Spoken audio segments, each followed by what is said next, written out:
जिस प्रकार से लोगों ने भाजपा को नकारा और हमारे हरियाणा में भी लोगों ने साफ तौर पर दिखा दिया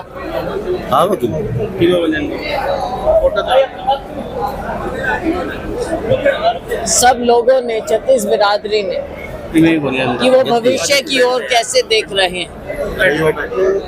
भाजपा ने हर वर्ग के साथ धोखा किया, नाइंसाफी की। हमने जहां 5 सीट जीती उनमें सिरसा लोकसभा के लोगों ने बहुत शानदार तरीके से कांग्रेस पार्टी को जिताया।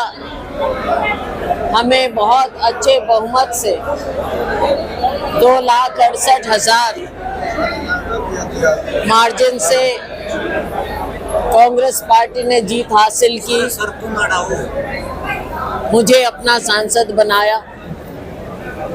इसमें सिरसा के लोगों का सबसे पहले धन्यवाद है।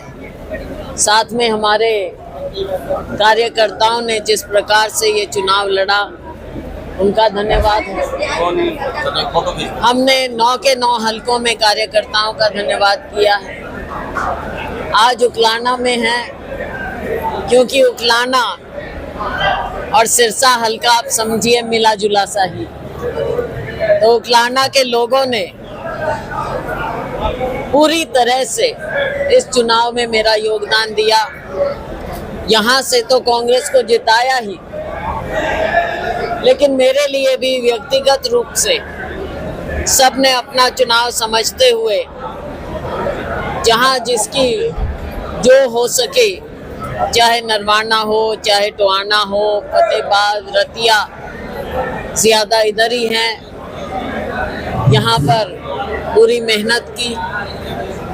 इसके अलावा भी जहाँ भी हो सका, तो मेरा फर्ज है कि मैं यहाँ के सभी साथियों को धन्यवाद करूं। और उसी श्रृंखला में आज हम यहाँ पर आए हैं सबसे मिलने के लिए। और साथ में मैं मीडिया का भी धन्यवाद करती हूँ कि मीडिया ने भी चुनाव में, बेशक जो मेन स्ट्रीम मीडिया है उस पर भाजपा ने बहुत ज़्यादा कंट्रोल किया हुआ है, लेकिन उसके बावजूद मीडिया ने निष्पक्ष होकर चुनाव में जो दिखाने का प्रयास किया, खास तौर से जो हमारा रीजनल और लोकल मीडिया, तो उसके लिए मैं धन्यवाद करती हूँ।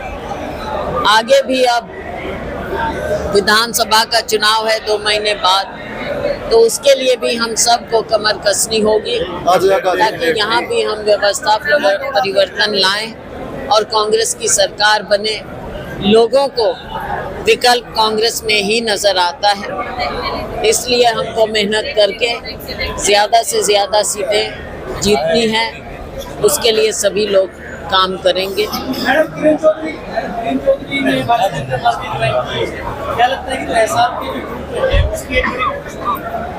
देखो, बात ये है, एसआर के नाम भी आप लोगों ने, मीडिया के लोगों ने दिया था, लेकिन किरण जी जो गई हैं, वो और उनकी बेटी, मैं समझती हूँ कि पार्टी का नुकसान हुआ है उससे। सिर्फ ये कह देना कि चले गए, जो भी हो गया, वो तो कहने की बातें हैं, लेकिन एक परिवार की लेगेसी रही है दशकों से।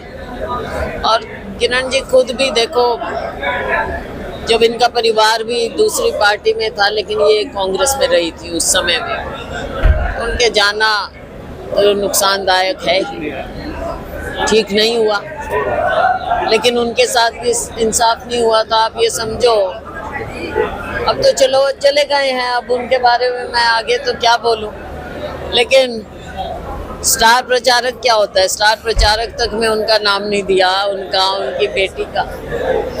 तो कहीं ना कहीं ये तो दिख ही रहा है ना कि पार्टी में कुछ इस तरह से काम जो हो रहा था वो ठीक नहीं हो रहा था। पार्टी के नेताओं पर अनदेखी के आरोप लगाए हैं कि कैसे कैसे? एक और जोड़ना चाह रहा था। हाँ, उन्होंने बिना नाम लिए कहा कि व्यक्ति विशेष का कब्जा पार्टी में है। देखो, आप लोगों ने भी कहा कि उनकी सुननी चाहिए थी। तो हम लोग ये माने कि आलाकमान की बातें पहुंच नहीं पाती है या फिर व्यक्ति विशेष जिसका जिक्र है तो ज्यादा थोड़ा सा उसको मजबूती से बैठा है। देखो, वो अपनी बात का जवाब तो वो ही दे पाएंगे जब भी आप पूछें। लेकिन ये मैंने खुद कहा है ये पहले, उनकी बात से कृपया ना जोड़ें क्योंकि वो अपनी बात को खुद रखें। लेकिन मैंने तो खुद कहा है कि स्थिति हरियाणा में बहुत अच्छी थी, शायद लोगों ने उसको सही ढंग से पढ़ा नहीं और हाईकमांड को या तो नीचे की समझ नहीं है, हमारे इंचार्ज को नीचे की समझ नहीं होगी, या उन्होंने सबसे ढंग से बातचीत या फीडबैक नहीं लिया होगा, वरना 5 की बजाय हम 8-10 भी सीटों की ओर जा सकते थे। और साफ नजर आ रहा है कि भाई किस तरह से एक तरफा मामला। तो देखो, राजनीति में हम भी और जगह के काम भी देखते हैं, अपनी पार्टी में भी हमने किया है काम, सारी उम्र होगी हमारे को भी पार्टी का काम करते हुए। तो बैलेंस करके चलना बहुत ज़रूरी होता है राजनीति में। एक तरफा बात होती है तो आप ये समझो कि पार्टी में तो सभी है ना, तो आप किसी एक वर्ग को क्यों पीछे छोड़ते हैं? दूसरी पार्टियों से ला के पार्टी ज्वाइन करवाते हो आप, उनमें गिनतियां करते हैं, भाई इतनों को ज्वाइन करवा लिया, ये कर लिया, वो कर लिया। जो घर में है उनको तो संभाल लो, उनके साथ तो इंसाफ करो। अब सीटों का बंटवारा जो भी एक अलग बात है, मैंने उसके बारे में कई बात कह दी हैं, पर ये बातें हैं कुछ जिनको आगे के लिए विधानसभा के लिए देखना होगा और इन चीज़ों को समझना होगा।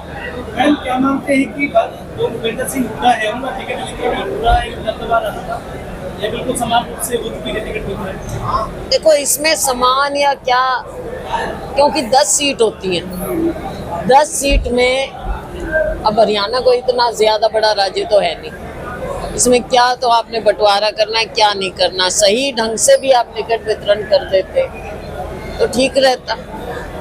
अब क्या बातें कैसे हुई, अब आप मेरे को ये देखो कि राज बब्बर को कौन लाया है, ब्रह्मचारी जी को कौन लाया? ब्रह्मचारी जी, आप क्या हरियाणा में हमारे पास कैंडिडेट नहीं थे? और अगर हम इतने दिन से अपना मानते हैं तो हम कैंडिडेट तैयार नहीं कर पाए, क्या कारण था? ये भी तो कमजोरी दिखा रहे हैं, कहीं ना कहीं कमजोरी दिखाई है। सीएम के सामने, एक्स सीएम के सामने कैसे कैंडिडेट, कब तक फैसला नहीं।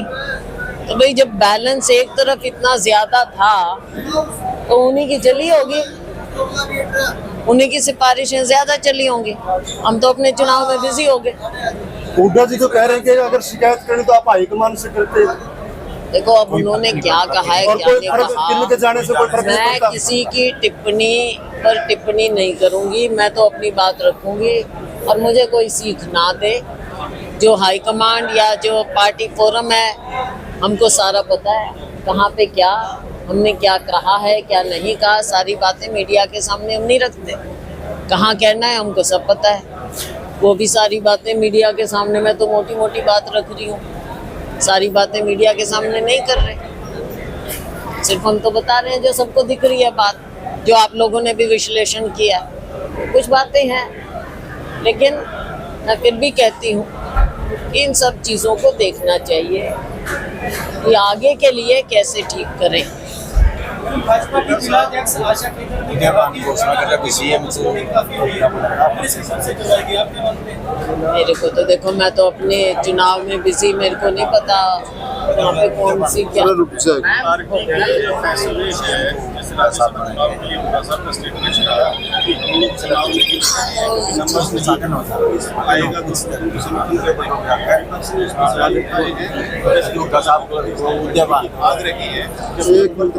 विश्वास प्रस्ताव में भी नहीं थे। आप उसका थोड़ा टक्कर करें, लेकिन राज्यसभा में एक के तरीके क्या ये इस तरीके की जो फैसले देखो ये तो आपस में पार्टियों में चलता रहता है, ये फैसला अब आगे होगा, जो भी होगा जैसे भी होगा इसमें देख लेंगे जो भी हो। अब अविश्वास वाली बात तो देखो, अविश्वास में थोड़ी अजीब सी बात जरूर लगी कि अविश्वास प्रस्ताव हम लाए भी और फिर हमने वोटिंग भी नहीं कराई, अपने ही अविश्वास प्रस्ताव पे हमने वॉकआउट भी कर दिया, तो वो तो एक अलग कहानी थी। लेकिन अब राज्यसभा की बात है, 2 महीने बचे हैं चुनाव के, नंबर्स की भी बात है। अब या तो इनकी ओर ध्यान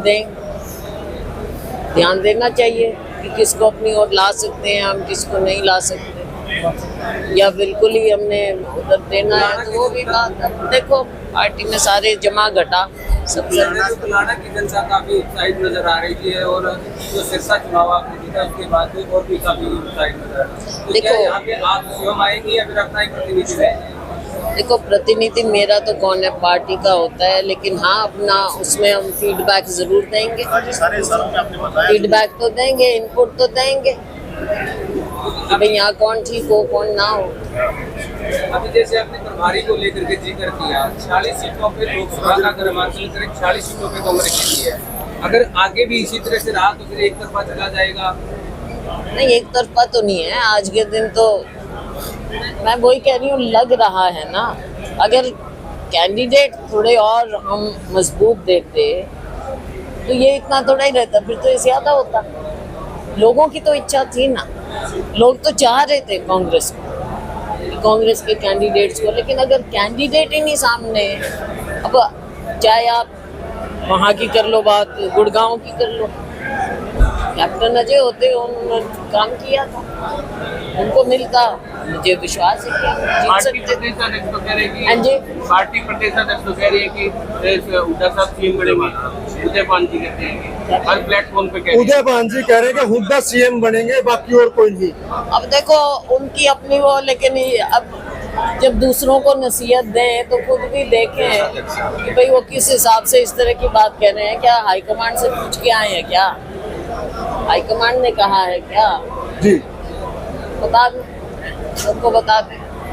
और दूसरी बात, कल सांसद महोदय ने कहा था कि लड़कियों को विरासत नहीं देनी, कुछ ऐसी, उस पर क्या कहेंगे? हाँ थोड़ी समझ में नहीं आई, या तो उनको नहीं समझ आई कि हमारा इंदिरा जी का क्या रहा, सोनिया जी का क्या रहा। हो सकता है कांग्रेस में विश्वास उनका है, कितना है मुझे मालूम नहीं। हमारे नेतृत्व में इंदिरा जी में, सोनिया जी में, जिन्होंने विरासत संभाली, जी ना केवल परिवार की बल्कि देश की विरासत संभाली। और प्रियंका जी तो खुद कहती हैं, उनका तो नारा है लड़की हूँ लड़ सकती हूँ। तो कुछ लोग हैं जो विचारों से बहुत पीछे हैं समाज में, समाज तो बहुत आगे बढ़ गया। किरण के जाने के बाद क्या एसआरके की कमी वीरेंद्र सिंह हुड्डा करेंगे? देखो बात ये नहीं है, बात ना एसआरके ना, और वो भी मैंने कहा कि थोड़ी हंसी की बात होती थी, मीडिया वालों ने भी एक ऐसा बनाया था कि भाई नाम ऐसा जोड़ दिया, कोई बात नहीं। देखो हम अपने, मैं या और जो भी अपने असूलों के लिए खड़े हैं और असूलों के लिए लड़ते रहेंगे। और ये मैं ज़रूर कहती हूँ और पूरे धड़ल्ले से, निष्ठा से कहती हूँ, भाई कांग्रेस की हूँ और पक्की हूँ। और कोई मेरी आंखों में आंखें डाल के कह दे मेरी पार्टी के या मेरी निष्ठा के बारे में, हमने ना तो कभी अलग प्लेटफॉर्म बनाया, ना हमने कभी पब्लिकली कुछ और बातें की, भाई पार्टी कहाँ है, हम कुछ और पार्टी का सोचें या किसी और पार्टी में, ना हमारे ऊपर कभी ये इस तरह की बात, कोई कमजोरी क्या। पार्टी में धड़ल्ले से हैं, धड़ल्ले से रहेंगे, निष्ठा पे कोई उंगली नहीं उठा सकता। तभी सर उठा के चलते हैं, तभी ऐसे बोल सकती हूँ मैं। बहन जी उपलाना ही नहीं है, वाले की मिट्टी की हूँ भाई। हाँ बिल्कुल। देखो पेपर लीक की बात, देश के हमारे लाखों बच्चों के भविष्य को कैसे अंधकार में डाला गया, सरकार को जिम्मेवारी लेनी पड़ेगी।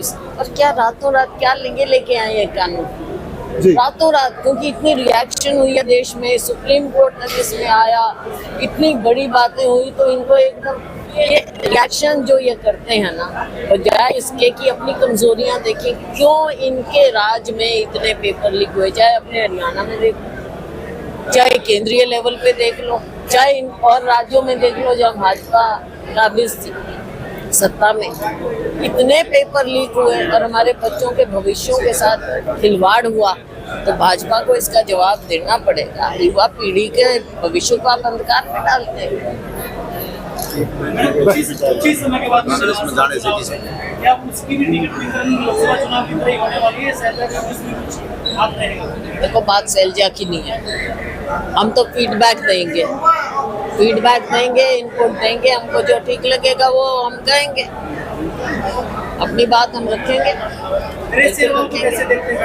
पहले आपके साथ थे। मैं व्यक्तिगत रूप में किसी में नहीं जाऊंगी, वो तो लोग देखते हैं कौन क्या कैसे। वहाँ जाने के बाद व्हाट्सएप यूनिवर्सिटी में लगातार इस तरीके के मैसेज होते हैं, अभी रणदीप जी के लिए उनका बड़े नेताओं से के संपर्क में है, कभी आपके लिए आता है कि किसी बड़े नेताओं के साथ मेरे को हाँ, बिल्कुल बहुत अच्छा आपने। मैं थी सिरसा में, अब ये कोई ना कोई तो फेक न्यूज़ चलाता है। देखो, फेक न्यूज़ यूनिवर्सिटी जो ये है, शैलजा के ऊपर कोई उंगली नहीं उठा सकता, और मेरे को तो हंसी आ रही थी। मैं क्या, देखो, देश के होम मिनिस्टर, हम पद की इज्जत करते हैं, हर एक की नाम भी पद होता है, और देश के होम मिनिस्टर के पास इतना टाइम था, स्पेशल प्लेन लेके शायद सिरसा आए होंगे और मेरे से आधा घंटा बात की होगी। फालतू की बातें हैं, अपनी कमजोरियां छुपाने के लिए दूसरों पे क्या, हमारे ऊपर क्या उंगली उठाएंगे। और मैं फिर कह रही हूँ, अहंकार से नहीं कहती मैं भाई, अपनी निष्ठा से कहती हूँ, मेरी निष्ठा पे, मेरे पिताजी की निष्ठा पे आज तक कोई उंगली नहीं उठा पाया, ना उठाने देंगे। आपसे जानने वाले वो एक चीज स्पष्ट आपसे सुनना चाहते हैं, हालांकि आप अधिकारी रूप से कभी नहीं हमारी चुनाव लड़ेंगे, पार्टी डिसाइड करेगी। हाँ, पार्टी डिसाइड करेगी, बाकी अपना घर है भाई, कभी भी कुछ भी हो सकता है। रंजीत, कांग्रेस की जीत की बात आप कर रहे हो और कांग्रेस आपके ही गांव से 257 वोटों से आती है, इस पे आप क्या कहेंगे? मुझे क्या मालूम भाई, मैं तो अपने चुनाव में बिजी थी, मुझे क्या मालूम, मेरे को पता ही नहीं कि कहाँ पे क्या, मैं क्या बताऊँ, मुझे नहीं पता। बहुत धन्यवाद। लोग अपनी मर्जी से कर रहे हैं जो। बहुत धन्यवाद बहन जी।